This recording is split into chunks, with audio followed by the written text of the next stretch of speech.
ng bagong posisyon at trabaho na iaata sa kanya. Habang si Westy ay abala sa resort, si Valerie naman ay abala rin.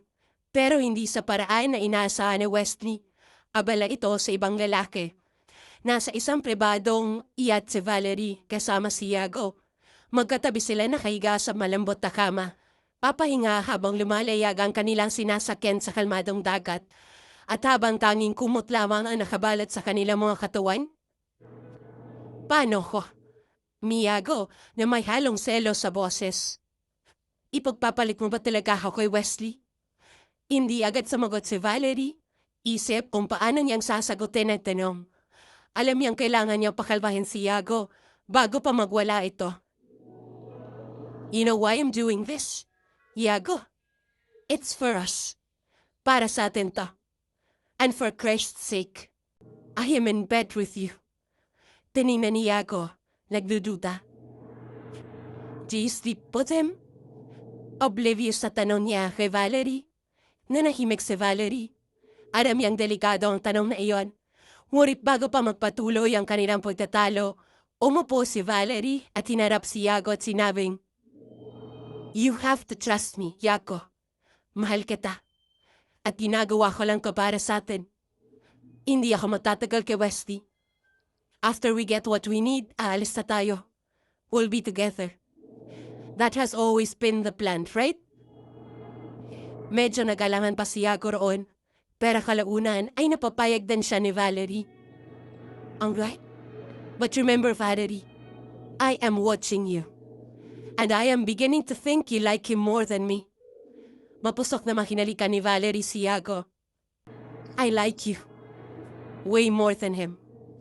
Pulong ni Valerie, habang malalim na nakatitig kay Iago at dahan-dahang ibinaba ang kamay sa pagkanalaka nito. Napakita naman ng ngiti si Valerie. Sa likod ng mga iting yon ay ang plano nila para limasin ang yaman ni Westy. Alam ni Iago na hindi napapasign ang prenup sa Westy o kaya naman ang balak nila ay ipangaran kay Valerie ang ilan sa mga ari-arian na pagmamayari nito. At kapag nakuha na nilang lahat, aalis sila. Bitbit ang kayamanan ni Westy. Valerie, we have to be careful. Westy isn't stupid. He might figure out what we're up to. Sabi pa ni Iago habang iniinom ang kanyang alak. Huminga na malalim si Valerie. Don't worry, Iago. I have everything under control. Westy trusts me. We just need to be patient. Soon, all his wealth will be ours. Ngunit sa kabila ng kanyang mga sinabi, ramdam ni Valerie ang pressure. Alam niya hindi siya dapat pagkamali. Ang buong plano nila ay nakasalalay sa kaniyang kakayahang lokohin si Westy at kunin ang tiwala nito hanggang sa makuha na nila lahat ng kayamanan. Makalipas ang ilang araw, naging regular na trabaho ni Bree bilang personal assistant ni Westy. Lagi siyang nandyan sa tabi ni Westy, handang tumulong at magbigay ng updates sa mga nangyayari sa resort. Habang lumilipas sa mga araw, mas lalo niyang nakikilala si Wesley at hindi niya naman maiwasang humanga sa kabutihan ng kanyang boss. Ngunit isang gabi habang pauwi na si Bree, ay napadaan siya sa my garden, dahilan upang maalala niya muli ang pagkakakita kina Valerie at Iago na nag-uusap noon at kung anumang plano ng mga ito. Hindi tuloy maiwasan na magtaka ni Bree. Labi siyang naguluhan at puno ng tanong sa isip. Hindi niya alam kung dapat pa siya magsalita o itago na lamang ang kanyang nakita. Sa isip niya, baka mga friends lang sila. Pero bakit tinanong-usapan nila? Dala-dala ni Bree ang mga katanungang iyon habang pauwi siya sa kanyang tahanan. Alam niyang kailangan niya mag-ingat, lalo na tila may bagay na hindi niya dapat nalaman. Ngunit sa kabila ng lahat, nakapag-desisyon siyang manatiling tapat sa kanyang trabaho. Kahit na mahirap, itago ang kanyang mga nalalaman. Pagbalik ni Bree sa kanyang bahay, pinag-isipan niya na husto ang lahat. Alam niya hindi siya dapat magsalita. Pero paano kung delikada na ang sitwasyon? Paano kung may masamang balak si Valerie kay Wesley? Ngunit kahit anong pilit niyang intindihin ang lahat, alam niya may mga bagay na wala sa kanyang kontrol. Apo, kakain na, may problema ba? Nag-aalalang tanong ng kanyang lola Belinda at sinalat pa ang kanyang noo at teeg. Ngumiti at umiling naman si Bree at ikanuwento na lamang sa lola ang tungkol sa kanyang pagkakapromote at ang bago niya trabaho na tiyak ay makakatulong sa kanilang dalawa maglola. Kinagabihan ay nakahiga si Bree sa kanyang kama. Pilit pinabalikan ang mga eksenang nasaksihan niya. Sa bawat pag-imagine niya sa mukha ni Valerie habang kausap si Iago, lalong lumalalim ang kanyang pagkahalala. Tila may malaking sekreto na nakatago sa pagitan ng dalawa. At hindi niya matanggal sa isip ang posibilidad na mapahamak si Westy. Diyos ko, ano bang gagawin ko? Kamot hulang wika ni Bree at halos mapaikot-ikot na sa kanyang hinihiga ang kama. Sa sumunod na mga araw na patuloy si Bree sa kanyang trabaho bilang personal assistant to Wesley. Sa bawat oras na magkasama sila, hindi naman maiwasang mapansin ni Bree ang kabutihan at pagiging mapagkumbaba ni Wesley. Lalong tumindi ang kanyang pagnanais na protektahan ang kanyang boss, lalo na't pila hindi nito andam ang mga nangyayari sa paligid niya. Sa isang pagkakataon, habang nagre-review si Westy ng mga dokumento para sa expansion project ng resort, napansin niyang tila tahimik si Bree. Bree, is everything okay? You seem a bit off today. Bati ni Wesley. Agad namang umiti si Bree. Pinilit na itago ang kanyang iniisip. Yes, sir. Everything's fine po. Just thinking about work. Marami-ramay po yata tayong kailangang ayusin. Tumango naman si Westy. Ngunit ramdam niyang kakaibang kinikilos si Bree. Hindi yan na ito pinansin. Ngunit sa loob-loob niya, nagtataka siya kung anong bumapagkabag sa kanyang masipag na assistant. Isang hapon habang naglalakad si Westy sa mga bagong bahagi ng resort, kasama si Bree, nagsimula itong magkwento tungkol sa mga plano niya para sa expansion. Gusto ko sana na mas maging modern at world-class itong resort, Bree. Pero ayoko rin na mawala yung pagka-homey at warm sa pakiramdam. You think we can balance that? Technically kasi, ayoko naman na masyado masira ang parte ng isla. Kailangan maging safe pa rin sa kalikasan na expansion ng project na ta. Hindi naman maiwasan ni Bree na humanga sa pasya ni Westy para sa kanyang negosyo. I think that's possible naman po, sir. With the right team and the right vision, magagawa natin yan. Marami po sa mga staff natin na may suggestion. Pwede po natin silang tanungin. Ngumiti naman si Westy. I am so glad to hear that. I trust your judgment, Bree. You have been great helping me to this past few days. And thanks for that. Kinilig naman si Bree sa papuri ni Wesley. Ngunit agad siyang sinaway ang sarili. Alam niyang wala siyang karapatan na makaramdam ng ganito, lalo na at engaged na si Wesley kay Valerie. Ngunit hindi naman maiwasang mapansin na tila mas masaya siya ting kasama si Wesley kumpara sa mga araw na niiwan siya mag-isa sa resort. Bumalik si Bree sa resort mula sa pagkasikaso kay Wesley. At sa bawat araw na nagdaan, mas lalo niya nakikilala ang ugali at paninindigan ni Wesley. Hindi maiwasang humanga sa dedication nito sa trabaho at sa malasakit nito sa mga empleyado. At kahit papilit niyang itinatago sa kanyang puso, unti-unti nang umusbong ay isang lihim na paganga kay Wesley.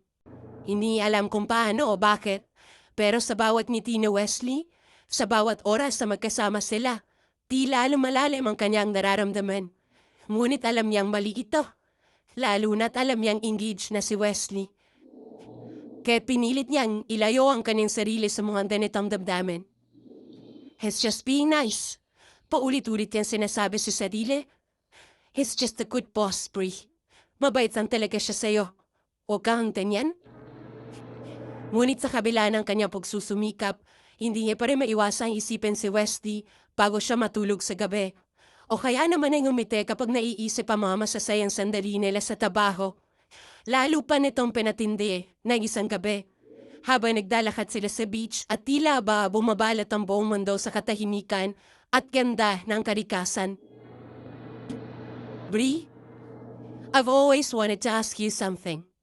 Bigla sabi ni Wesley na bumasak sa kanilang katahimikan. Nabulat naman si Bree at bagyang kinabahan. Ano po yan, sir? Why are you still working here?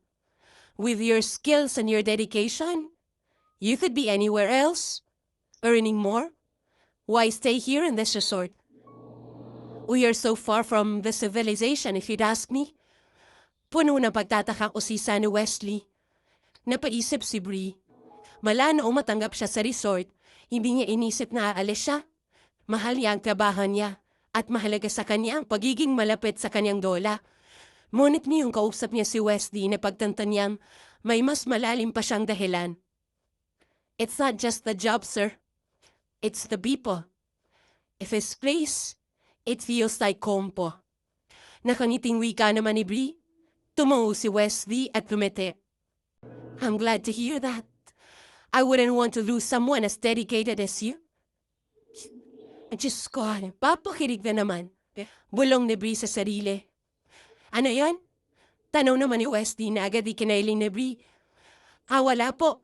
Masaya naman po akong nagbilingkod sa inyo. Habang naglalakad sila pabalik sa resort, naramdaman ni Bree na tila nagbago ang kanilang relasyon. Hindi na lang ito simpleng boss at employer relationship. May kakaibang damdamin na namumuo sa kanyang puso. Damdamin na pilit niya itinatanggi, pero patuloy na lumalalim.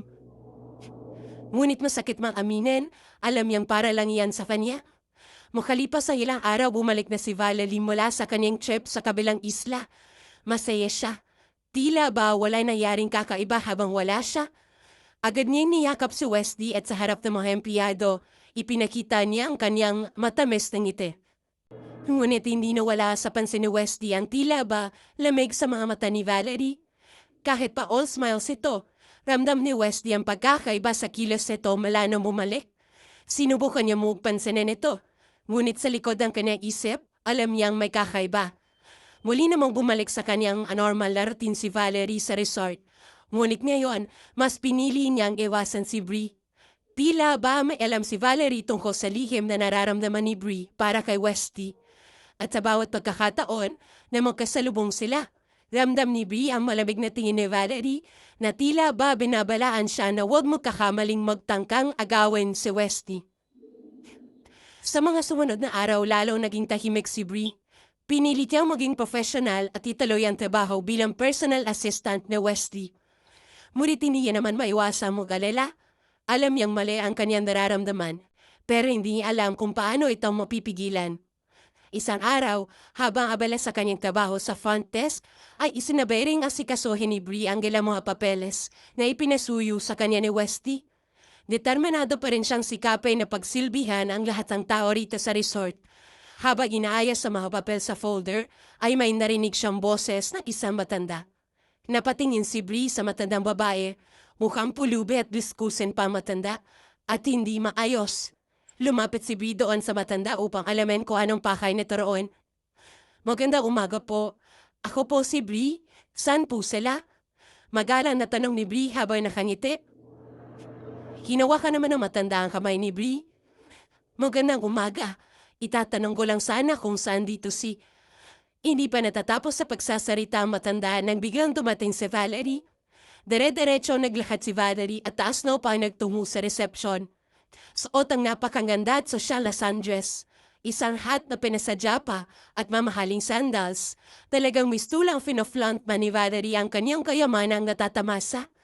Tinanggal ni Valerie ang suot na shades at magsasarita na sana nang mapansin niya ang matanda na nakatitig sa kanya.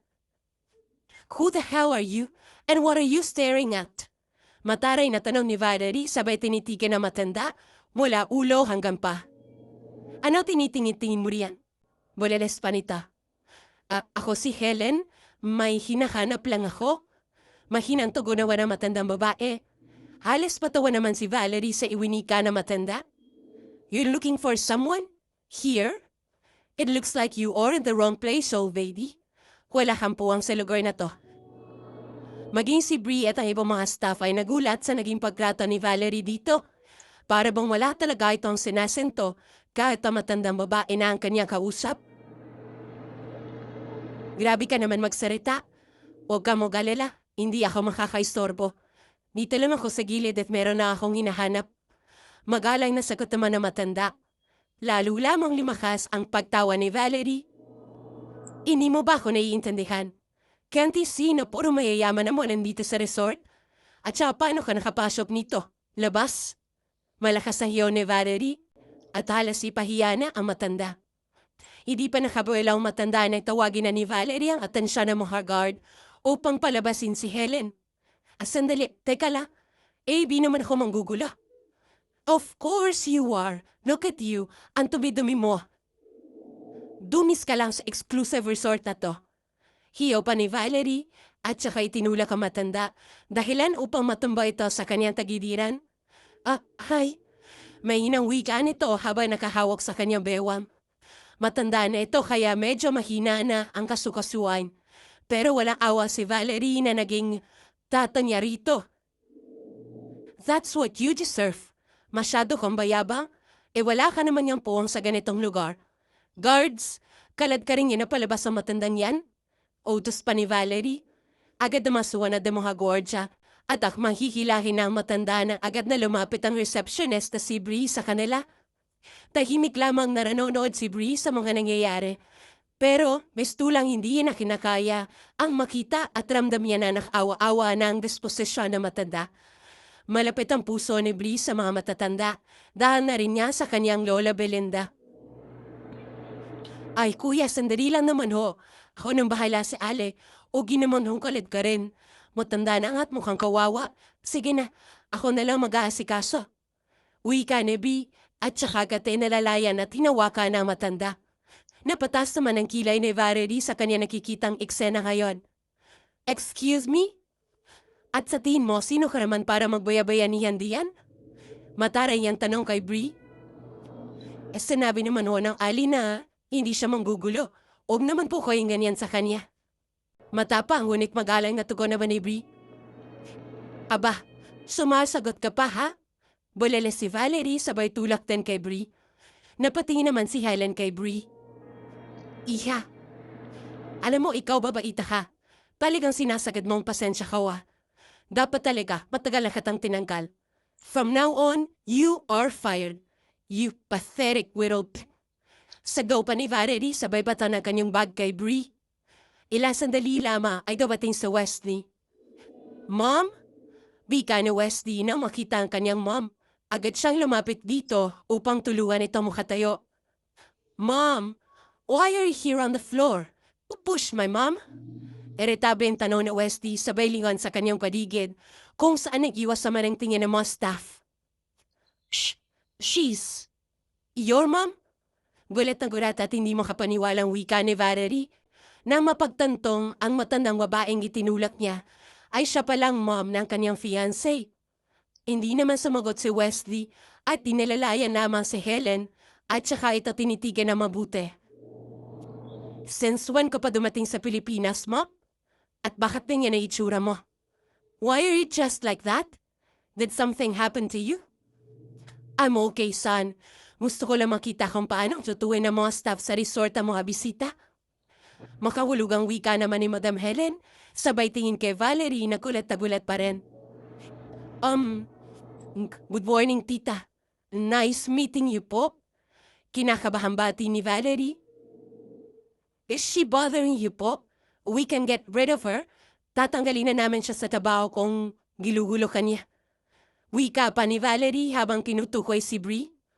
Kumarat naman ang One Wesley na makita si Bree dahil alam niyang hindi naman yan gagawin ni Bree. Halika na, Ana. I wanna hear more of your expansion project. Wika naman ni Madam Helen at hindi na pinansin ang existence ni Valerie doon. Akmang susunod naman si Valerie sa kanila pero agad ang tinawag ni Madam Helen ang atensyon ni Bree. And can she assist me for the rest of my trip?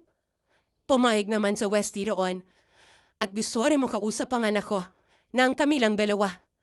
Seryosong sambit ni Madam Helen at nauna na silang lahat patungo sa opisina. Pa naman si Valerie doon na halos malubog na sa kahihiyan. What are you looking at? Bumalik kayo sa trabaho kung wala kwenta kayo. Nanggagalaite ang ngunit mahinang saway ni Valerie sa mga staff doon. Tapos mo kabalik ni Madam Helen mula sa Sweden, agad niyang binisita ang resort na pinamamahalaan ng kanyang anak na si Wesley. Masaya siya nakikitang lumalago o negosyo. At gusto niyang personal na makita ang mga pagbabago at makilala ang mga tao nagtatrabaho roon.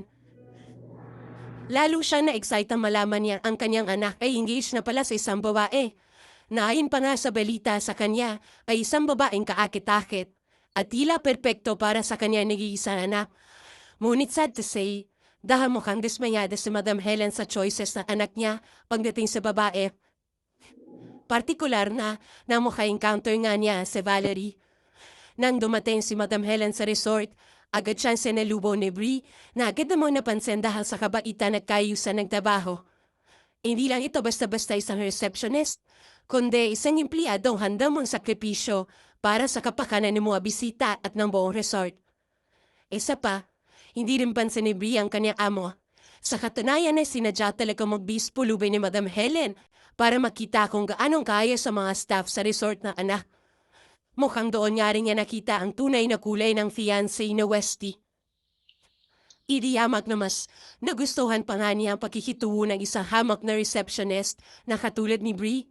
Kaya naman nang malaman ni Madam Helen na si Bree ang naging personal assistant na kanyang anak habang siya ay nasa business trip, agad siyang natuwa. Bree, it's so nice to finally meet you. Bati ni Madam Helen habang nakangiti. My son has told me a lot about you. I heard you have been very helpful while I was away. And I've heard a lot about you as well from my amigas who frequently visit our resort. Mukhang ikaw talaga ang gusto nilang tageses. Agad na mo'y nagpakumbaba si Bree. It's an honor to meet you po, Madam Helen. I'm just doing my job po. At saka happy to serve naman po ako palagi. Oh, it's so nice to know that someone like you is very passionate about the job. Muti na lang talaga at pinubuta rin ang anak ko at tumayag siya maging taga-assist kita rito for the rest of my stay. Nakaiti pang wika ni Madam Helen. At habang nagiging mas malapit sa Bree at Madam Helen, hindi naman iwasan mo ines si Valerie. Ang dapat sana ay pagkakataon niya na magpasikat sa kanyang future mother-in-law ay biglang naagaw ni Bree. Napunta pa sa kanya ang spotlight. Sa kabila ng kanyang mga pagtatangka na maging malapit kay Madam Helen, tila ba hindi ito mapansin ni Madam Helen at mas binibigyang pansin pa si Bree. Lalo lamang ito nagpapainis kay Valerie dahil of all the people ay bakit kay Bree pa napupunta ang atensyon ng mom ng kanyang fiancé na sa halip, dapat ay nasa kanya. Isang araw habang nagkakape sa veranda ng resort, tinanong ni Madam Helen si Bree tungkol sa mga empleyado at ang kanilang mga gawain. How are the staff here, Bree? Lalo na si Valerie. Kamusta naman siya bilang magiging daughter-in-law ko? Ngumiti naman si Bree, ngunit pinili maging maingat sa kanyang sagot. Valerie's doing well, Madam Helen. She's very hands-on po with managing the resort. We are all adjusting to her stand of management po. Really? Tanaw naman ni Madam Helen. Kesa when I came here just as pulube, hindi naging magandang pakikitungo niya sa akin. Kung hindi pa yata dumating si Westy ay sisipain niya na ako papunta sa dagat. Are you sure she's good? Puno ng pagtataka pa niyang tutong. Napalunok naman si Bree. She's okay po, madam. Baka naman stressed lang po siya kasi Sir Westy has been away for quite a while at siya po naiwan sa pagmamanage ng resort. As far as I know, it's her first time din po managing a business. Sa likod ng kanyang mga salita, alam ni Bree na mas malalim pa ang maaari niyang sabihin ukol doon kay Valerie. Ayaw niya mag-bad mouth, lalo pa't alam niyang mahalaga kay Westy si Valerie. Ngunit hindi rin niya kayang isawalang bahala ang mga ginagawa ni Valerie, lalo na ang mga masasamang plano nito laban sa kanya. Dahil sa pagiging maganang loob ni Madam Helen kay Bree, madalas silang nag-uusap at nagkakasama. Sa bawat pagkakataon na nakikita ito ni Valerie, hindi maiwasang mag-init ang kanyang gulo. Future mother-in-law ko yan. Bakit siya lapit ng lapit kay Bree? Inis pa na tanong ni Valerie sa sarili. Why not me? Hell, it should be me in Bree's place. Reklamo pa niya. Habang lumalalim naman ang samahan ni Madam Helen at Bree, lalo nag-aalab ang galit ni Valerie. Alam niyang kailangan niyang gumawa ng paraan upang mapalis si Bree sa resort. Lalo pa't nagsisimula ng bumuo ng tiwala si Westy at ang kanyang ina kay Bree. Isang gabi, lihim na bumisita si Yago sa resort upang makipagkita kay Valerie. Sa isang madilim na sulok ng resort, nag-usap sila ng masinsinan. Yago, kailangan nating tanggapin si Bree sa eksena. She's getting too close to Westy's mother, and that's dangerous to our plan. Sabi ni Valerie, habang maigpit na hinawakan ang kamay ni Yago. Napaisip naman si Yago sa kanyang narinig. Don't worry, I have a plan. Tugon naman ni Yago. Magbabayad tayo ng isang tao para magpanggap na guest. Then we'll set it up para magsisi si Bree. And we'll make sure she gets fired. Then in that way, wala na makakasira pa sa plano natin, my love. Sambit ni Yago, napangiti naman si Valerie ng dahil doon. Mabilis nilang inahanda ang plano. Nabayad sila ng isang tao na magpapanggap na bisita ng resort. Ang gagawin nito ay magpapanggap na nadala sa pool area na kung saan si Bree ang naka-assign na supervisor. Ang plano ay hindi na ipapaalam kay Bree na may swimming session pa at i-insist ng guest na lumangoy kahit na oras pa ng pagsasara ng pool. Isang gabi dumating ang binayarang guest sa resort. Naginuman sila ni Valerie at Tiago bago magtungo sa pool area.